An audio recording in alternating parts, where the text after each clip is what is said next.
Welcome to the Standard Deviations podcast, presented by Orion Advisor Solutions and hosted by Dr. Daniel Crosby, Orion's Chief Behavioral Officer and New York Times best-selling author.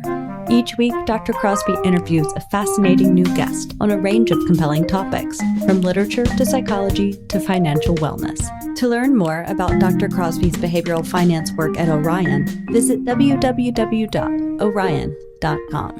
Hello and welcome to the Standard Deviations podcast. I'm your host, Dr. Daniel Crosby, and I'm joined today by my friend Marla Sofer. Marla is the founder and CEO of Knomee, a platform focused on helping people better understand and manage their financial lives through smarter data aggregation and insight-driven experiences. She has spent her career at the intersection of tech, design, and financial behavior, thinking deeply about how people actually experience money, not just how spreadsheets say they should. Marla, welcome to the show. I'm so happy to be here, Daniel. Thank you. We're on a bit of a home and away thing here. I just did your show. Now you're here for mine. It's wonderful to be finally making it happen. Likewise. I'm so glad that you joined us, and I'm excited to be here with you. Well, thank you. We'll kick it off because I know you've got a lot to teach our listeners. You know, I talked in your intro about, the actuality, sort of the lived experience of money, which is so emotional and so personal and not this sort of spreadsheet-based piece. I want to talk about blind spots for a minute. This is something I'm super interested in. You at Knomee, you have access to all this incredibly granular financial data, and you have insights into humans that they don't always have into themselves. And I think one of the things that surprises people who don't spend all their time nerding out about this stuff the way that we do is that people are actually, in many ways, very poor reporters of their own behavior and have incredible blind spots. From what you've observed, where do people consistently get it wrong? Where do people consistently misperceive their own behaviors and their own financial tendencies? And what are sort of the forces that drive those blind spots? So a couple of things. I want to also, just for clarity, say when we think about financial data or account aggregation, what generally comes to mind is, oh, you're capturing transactions, balances, concentrations. That's not what Knomee does at all. Knomee is actually capturing emotional information and intent information in a very different way. And so we're gathering a different type and quality of data. You asked about blind spots, and here's what we've actually found in our research and in our data. When we go out to prospects or even to clients who've had an advisor for 20 years, 30 years, they go through the Knomee experience, and you would be shocked at how many people come out of it and say, my advisor's never asked me this question before. Even worse, they say, I've never asked myself this question before. And so I actually feel the entire industry has a blind spot in, we believe that our clients and prospects know how to articulate their goals. They know how to convey their emotions. They know what's important to them. They know how to prioritize. They know what readiness means and how that applies to their ability to take action on a decision that they even might be convinced is right for them. And so we need to actually pull that veil back and say we have a bias of our own knowledge and our clients' own knowledge of their ability to have this conversation. And what we're doing in Knomee is assuming they don't. In fact, we go in with an assumption. Knomee's super easy to implement and deploy because we start from a position of zero. We always go to our customers who are big advisors and we say, we don't need anything to get started. I don't want to know the first thing about your client. I'm not going to ingest any data, not about their past meetings, not about what you might think you know, not about their age, not about how much money they have. Nothing. Give me a blank sheet of paper. I'm going to go to your prospect right now or your client right now and work with them to articulate something that maybe they've articulated in the meeting in the past, maybe they haven't, but we're going to go about it in a very structured way. And when we get them to start talking about their goals, we have a process of helping them open up to having a conversation about their goals. And it always starts with joy. Then we talk about things like, well, how do you feel about your relationship with money? How are things working? And we ask a lot of very structured questions there. And then we ask them about, well, how do you envision the future? What does the future even look like to you? Can you clarify that vision of your future? What are the questions keeping you up at night? And only after they've gone through those experiences, only then do they have a little bit more meat on the bones with which they can now have a conversation about goals. And they can have a conversation about, well, how I feel about money. So we're always starting from a position of they might not know how to have this conversation. They might not know how to even speak up about it. It's possible nobody's ever asked them these questions before, even themselves. Mm-hmm. I love that. Like you said, just to put a fine point on it, it's like we assume that people have better access to their goals, dreams, motivations than they actually do. It's been my experience of having this conversation with clients that even when you ask this at sort of a high level, what are your goals, without some sort of structured prompting or sort of a structured method for gathering the data and getting to that question, you're going to get answers that are either very generic, so sort of, round numbers. Oh, I want $1 million. I want $5 million. Okay, well, why not 4? Why not 6? And it's just, people are pulling round numbers out of the air. Or you get things that are really mimetic, right? They're cultural assumptions they've sort of swallowed uncritically. Or, my brother-in-law just got a lake house, so now I got to get a lake house. My neighbor got a whatever, new addition on the home, so now I need a new addition on the home. So I think we really can overestimate how much access people have to this information and how quickly they can surface some of these things. So I'm grateful for people like you who are thoughtful about helping clients think through these things and have these conversations. I would even go further and say the tools that we have introduced to advisors don't help. A lot of the financial planning tools are creating a whole lot of, experiences for a client that are about, give me access to your accounts, like help me actually see all of your money and how it's being held, and your maybe even your tax returns and your value on your home. Oh, and by the way, now you're exhausted. You've just spent hours and hours trying to tell me all the money you have and where it's concentrated and all of those things. Now tell me your goals. Enter your goals here. And by that time, the client's like, just get me off this platform. I've spent hours trying to integrate my accounts. That's the last thing they want to do is now you're asking me my goals. Ugh. Like, I'm not even in that headspace to have that conversation. I'm annoyed because it's never easy to do those things that you've asked me to do. I didn't learn a darn thing about it. When I went through that process of integrating all of my held away accounts, you didn't educate me. You didn't tell me anything I didn't know before. You're not actually helping me with what I came to you for in the first place. In fact, all you've done so far is introduce pain. All you've done is create pain for me to help you do your job.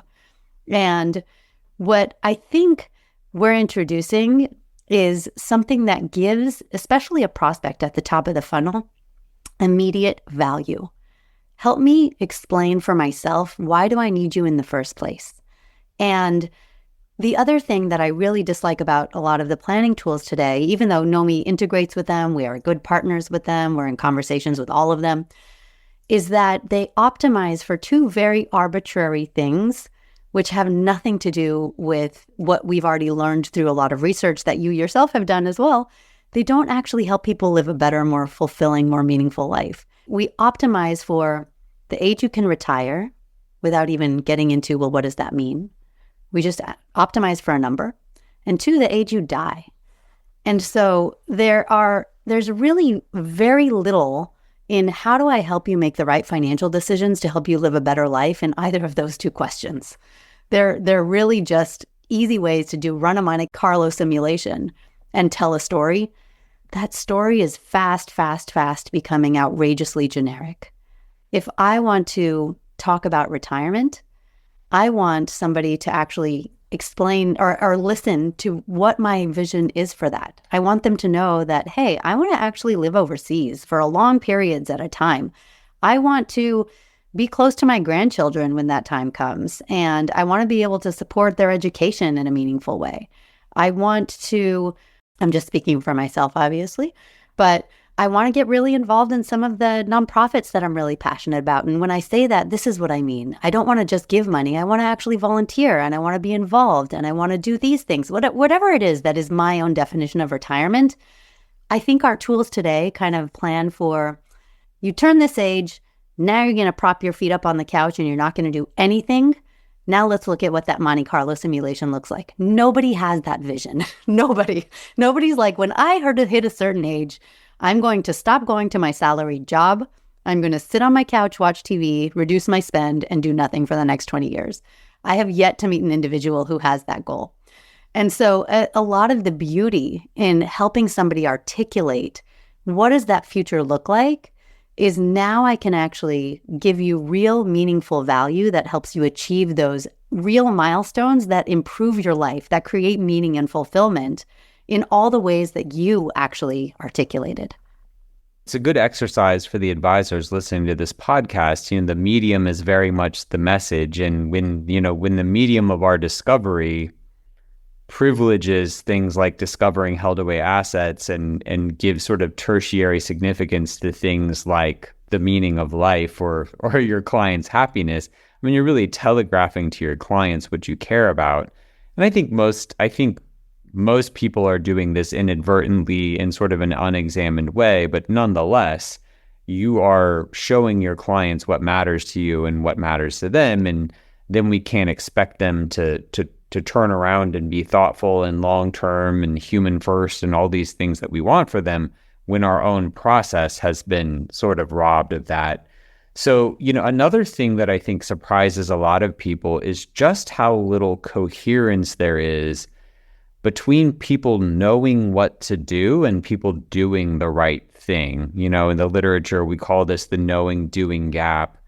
Even when people do get better insights into who they are, how they should act, what they should be doing, we're not always able to do it, right? I mean, compliance with taking medications low, exercise is low, a quarter of people cheat on their spouse, and approximately 0% of those people are like, yeah, this is what I should be doing, right? Like, so what is your hope for the world of tech when it comes to minimizing this knowing-doing gap? What can tech do to narrow this chasm between knowing what we should do and actually doing the right thing in the heat of a moment? Yeah. So I actually feel that tech is just a tool, and it is powered by fuel. The fuel for technology is data. The fuel for any form of technology is data. And so when you think about minimizing the knowing-doing gap, as you know, and deep in the industry, there's so much research and testing into how do I minimize that gap? Part of it is I need to know more about what actually is going to motivate you to take action. I need to know more about your own emotional salience, your level of urgency. How is your life going to be impacted when you actually make this decision?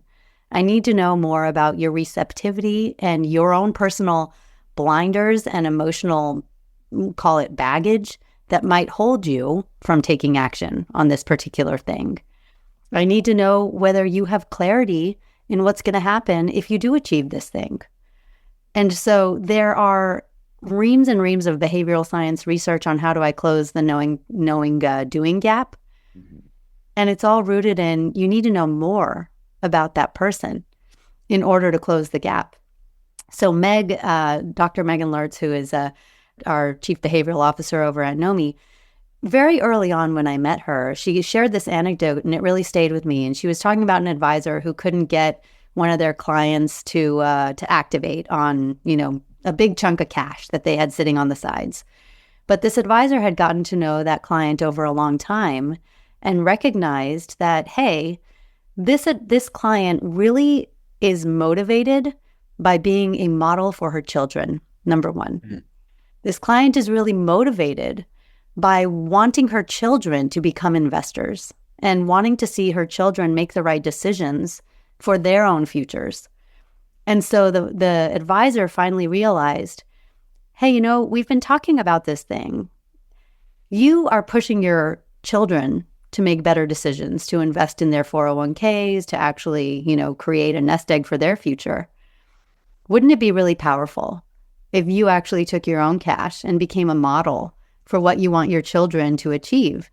And so just knowing that her motivators were modeling for her children, and that it was really important for her that her children become investors and actually save for their future, was the unlock between the wanting and doing. I forgot what you said, but it was the unlock in the doing gap by recognizing, wait, I need to know more about this person. I need to actually understand what's going to drive them. I need to know how ready they are to take that action and what's holding them back. And a lot of advisors don't have that data. A lot of clients don't give up that data freely. That's literally what Knomee comes in and fills. The reason I launched a startup was because I recognized the data gap. There is a behavioral intelligence data gap in our industry. We know everything there is to know about your assets and how I configure them for, some math-based outcomes, any sort of factor configurations and tax optimizations. I know everything I ever wanted to know about tax, anything that's rule-based and things that I could do. Anything related to decumulation versus accumulation stages of your life, great. There is very, very little of what I need to know about you and your emotions, you and your emotional history, you and your priorities, you and how you define good, you and how you actually envision your future. So we're actually building structure in that very unknown emotional, what used to be called the softer side of wealth management. Now I actually think most advisors are coming into the recognition, this is the differentiating side of wealth management. Everything else, because of where tech is going, is on a fast track to now we can all do this stuff. Like we've all got access to the same tech, and actually the prices are coming down. Doesn't matter how big you are and how, fancy you are as a firm, we can all do it. And so the only remaining differentiator is let me know you better. Let me go deeper into understanding what's important to you, and let me have such deep and connected, trusted insight that you have faith as my client or prospect in me, that I know you to such an extent that I know you're going to actually take these actions and achieve your outcomes. Why? Because we both now have agreed on what those are. Yeah, I like that. I've gotten this question a few times from advisors who have used the same example. I think 3 times I've heard this question. Like, my clients have plenty of money, but yet they won't fly first class. Like, how do I get them to fly first class? They have plenty of money. And my response is like, maybe they don't care about flying first class. Like, maybe first class is utterly meaningless to them. It's on you to find, I like the word you use, that unlock. There is something they care about. There is a why burning in there that is, there's a yes in there somewhere that's bigger than the no of their fear of decumulation. And you've got to find that unlock. It may not be more leg room on a plane. It may be something a whole lot more consequential than that. You talked about this tension between sort of content knowledge and self-knowledge. And I want to continue to pull on that thread a bit. So we are preparing for a cross-country move now. And one of the complexities of that is I have a high school age daughter, and she'll be a senior. She'll be a senior when we move, right? She'll finish her senior year in Utah, which is a good way for me to ensure a lifetime of therapy bills for my daughter, who I'm taking out and putting in a new school for her senior year. But setting that aside, she's moving from a state where she doesn't have to take financial literacy to graduate to a state where she does. And I was thinking about financial literacy and, cards on the table here. I have been pessimistic about the power of high school financial literacy courses. The nearest analog I can give is that I took 5 years of French in school, in middle school and high school.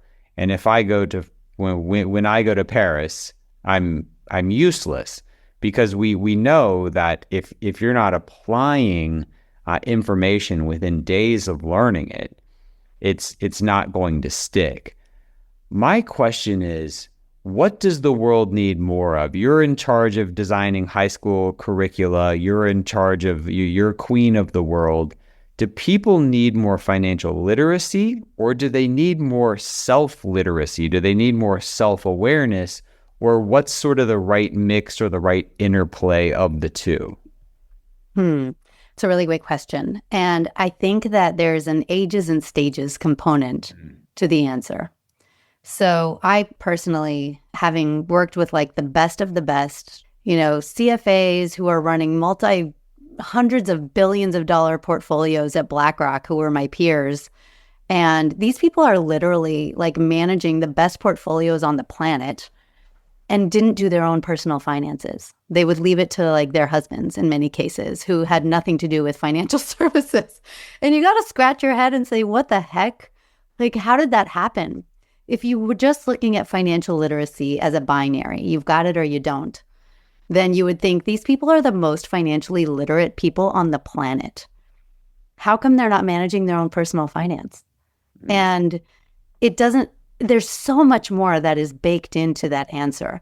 So I don't actually like the term financial literacy because it implies a binary.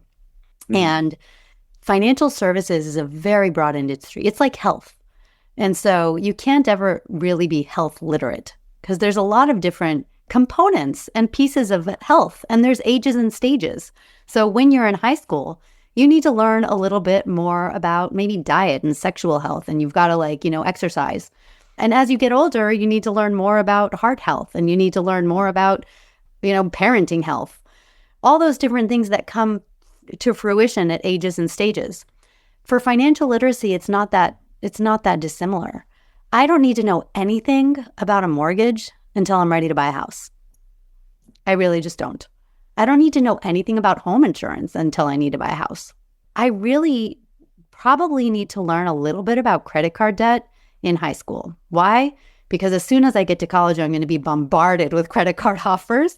And because I know, as a high school educator, that credit card debt is one of the most vile, most unhealthy ways for an individual to put their futures at risk, at very significant risk. If I don't understand the mechanisms of credit card debt and the impact it can have on my long-term future, then I'm in trouble.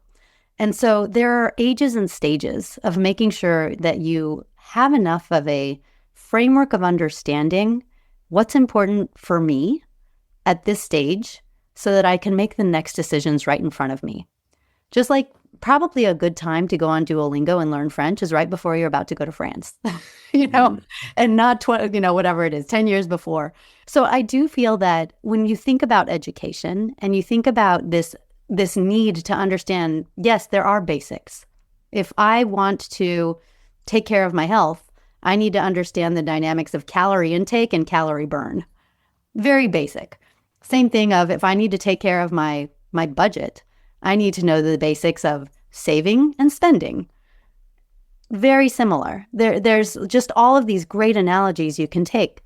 When it comes to knowing myself, I need to know where I am in the stage at which I am, what's immediately ahead of me.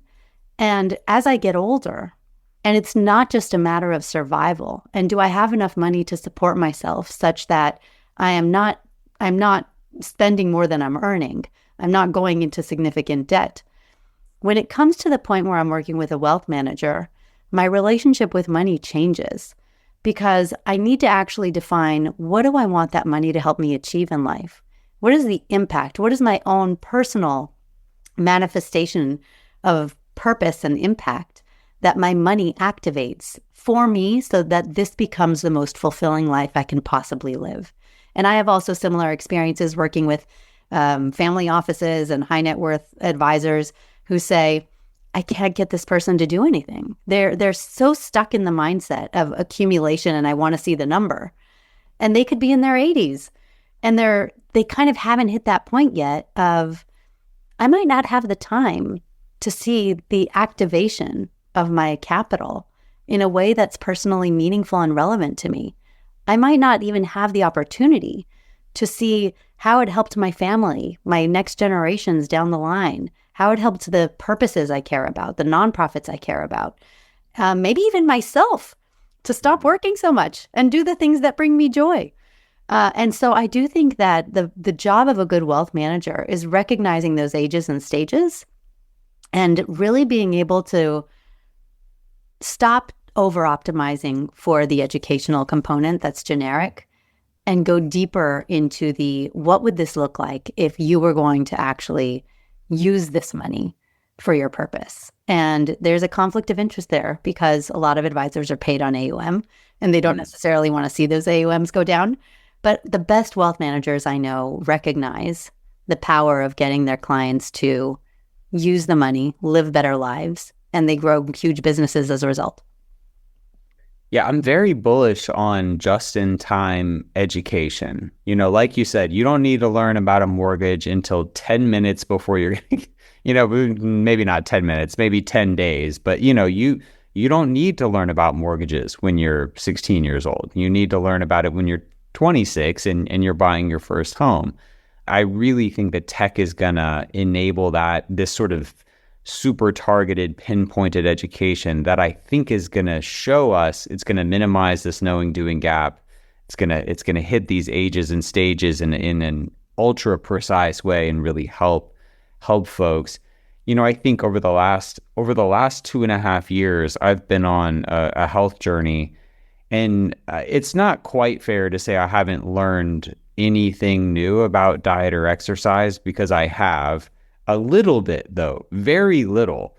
What I've learned way more about that's made it a successful journey is the way that those things have lived in my life. Like, what were the impediments to me in eating healthily? And, why did I overeat, or why did I mismanage my nutrition? Because it's not like I learned that, it's not like I learned what a calorie was, or, that I needed to eat less and move more to achieve my goals. I mean, from sort of a factual basis, I learned nothing, but, or next to nothing.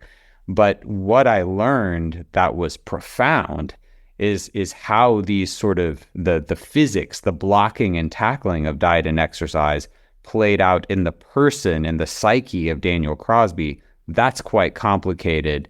What's quite simple is move more, eat less. How that lives in any individual human is fairly complex.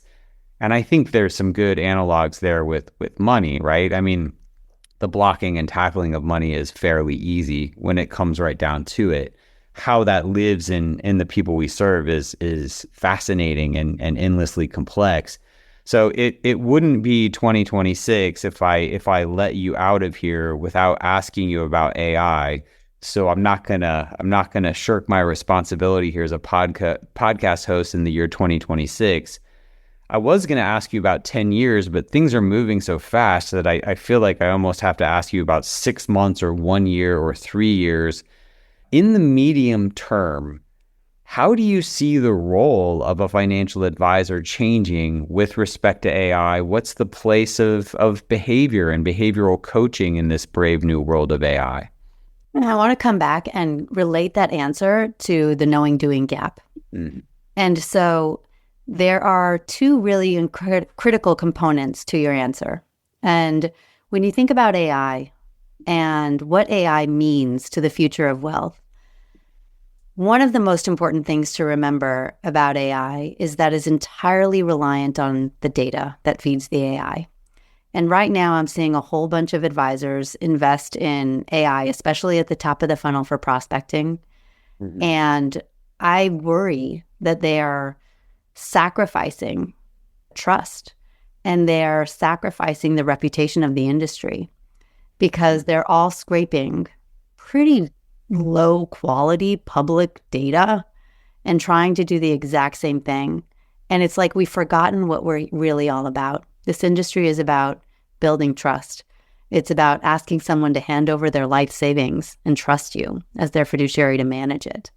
And so you are not going to get the data you need to feed AI by scraping it off the web, ever. That is surveillance.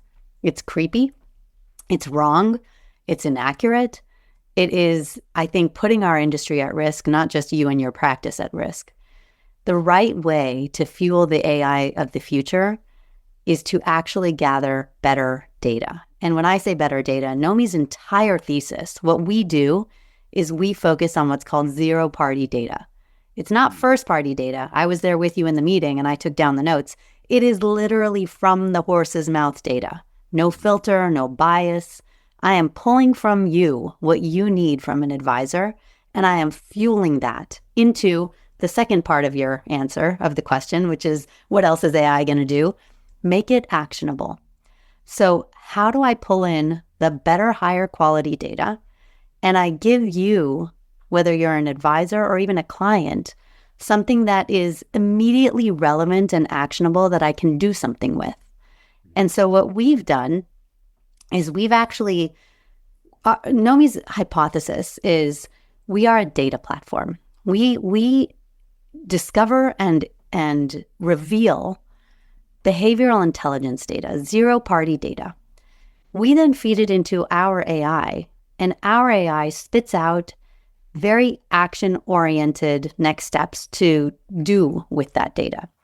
Those action-oriented next steps are all rooted in a ton of behavioral finance and science. So recognizing, going back to your earlier question, between the knowing-doing gap, what do we know about what people need to hear to take action? What do we know about the trans-theoretical model of change and the science of addiction and getting people to actually make change? And how do we apply that into telling the advisor something that they need to do in order to drive action? Recognizing who is ready for change, recognizing who's not ready for change. And not even, going back to your example of flying first class, you're trying to force that square peg in the round hole when frankly that client isn't even, they don't care and they're not ready to make that change, and you're having the wrong conversation altogether. Mm-hmm. So how do we use the right data to share what's most important?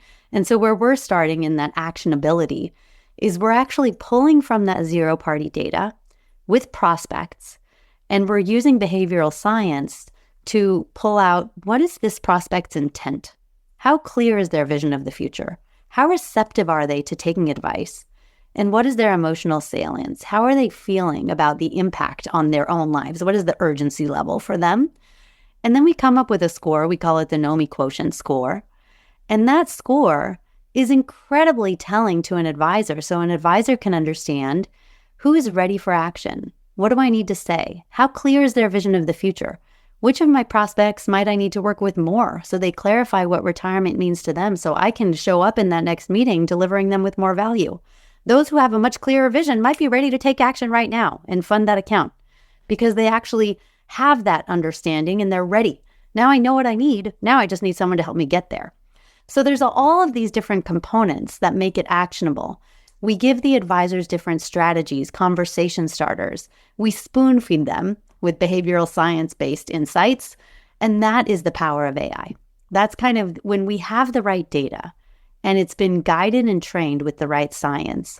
Now we can actually train the advisor to put it into action to get their results and their outcomes, whether that is faster conversion, grow UAOM, engage the next generation, increase the volume of your practice, bring on advisors and give them a better digital engaging experience for their clients. So all of those are the outcomes that better fuel and better actions can create.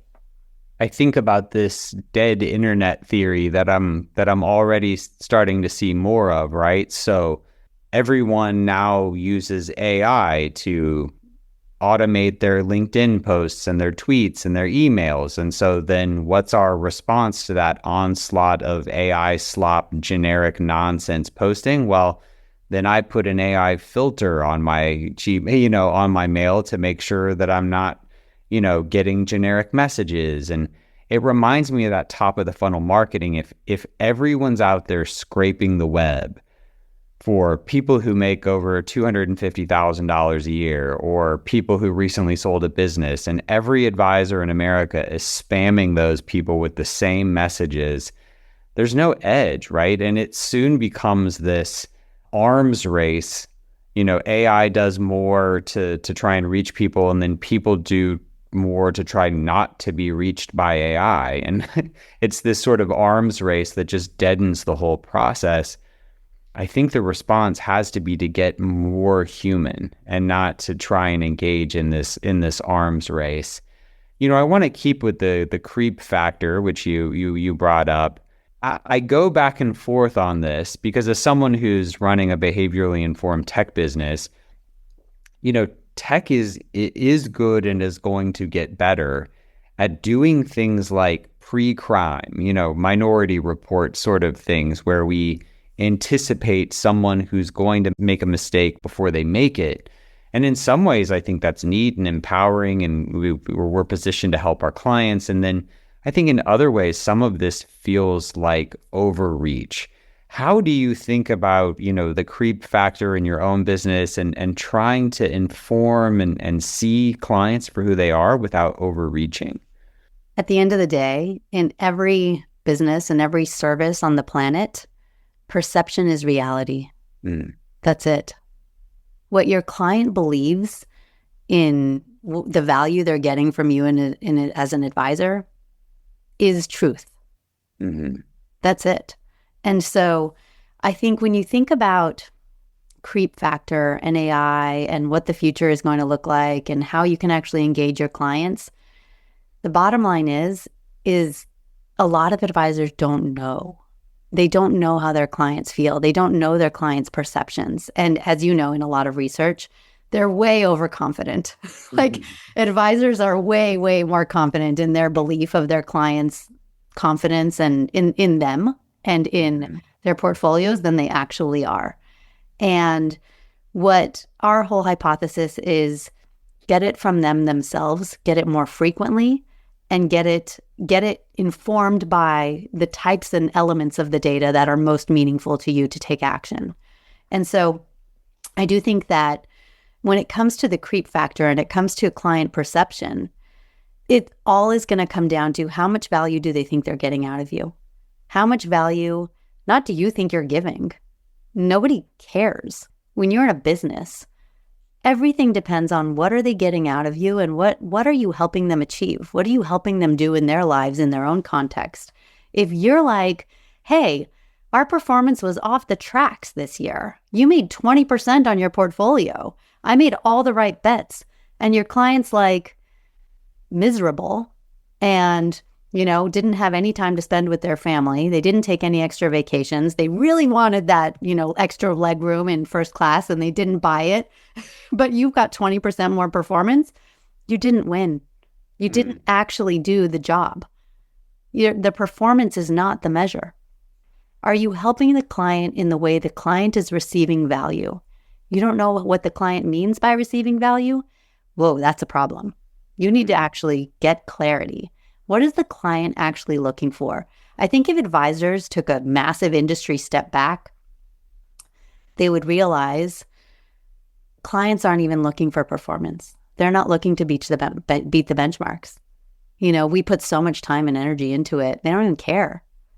What they care about is, am I okay? Did you help me feel okay? Can I rest easy knowing that you're making decisions on my behalf?